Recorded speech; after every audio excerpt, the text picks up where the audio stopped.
In the next bit of the video, I'm going to show you how to put the zip into the tote bag. Okay, so now we're ready to put in the long zip, and what we're going to do is we're going to put zip extensions onto the end of the zip just to make it easier to sew in.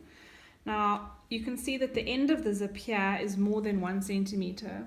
So if I was to sew this guy on here at my 1 centimeter and then move it away, then I'll have this funny gap there, which I don't want. So I'm going to cut the end of the zip so that it is 1 centimeter so that I have a nice guide to follow on my sewing machine.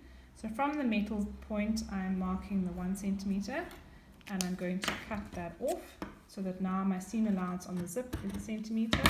And I'm going to do the same on the other side. From the metal point, marking the 1 centimeter. Oh, sorry. Okay. Then I'm going to sew right sides together. So I must open the zip for this, and I'm going to place him, so right sides of my fabric onto the right side of the zip, and I'm going to put 2 pins in, 1 pin on each side because now that it's open it wants to move. And you're going to sew with your zip foot, you're going to sew this on here, and you're going to sew next to your metal, so you're going to sew from this side where I can see the metal. Okay, so on this one you're going to sew, and the same, you're going to do the same on the other side, pinning it like that. But sew from this side where you can see the metal so you don't go over the metal by mistake. Okay, so now we're ready to sew the zip into the rest of the bag. Just a note, on the tutorial I do say that you can top stitch this edge here, but you don't have to. But you can see that I've sewn it on. And now we're going to place it on. So this is quite important. So it's going to go here in between the 2 pieces. But we must make sure when we sew this on that the right side of the zip is facing the right side of the handles, not the bag. Okay, so we're going to place the zip there. You can see it's now the correct length. And then you're going to take the bag and you're going to put it also over there. And so you're lining up all those. So you have the zip in between.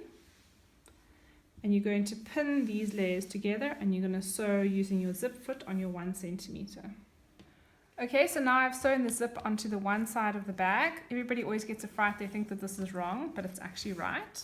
Because now you're going to sew the other side of the zip onto the other side. So I've got my other pieces here. So this is right sides together with my zip. So my handles are right sides together, and then my other side of my bag is also right sides together. So my zip again is in the middle. The zip must be in the middle, sandwiched in between the 3, and I'm going to sew these 3 together. Okay, so just remember to pin before you sew. And obviously you're sewing a zip in, so when you get to the zip part, you need to move your puller out the way, wherever he is. Move the puller out the way. So move him back out the way so that you don't make a bump in your stitching. Okay, so, well, I'm doing the top stitching next to the zip and I didn't pin. And it moved, so now I'm unpicking.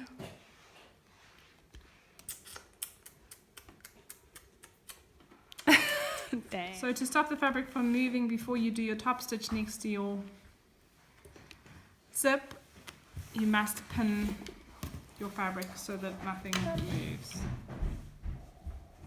Sorry about the mom bump thing.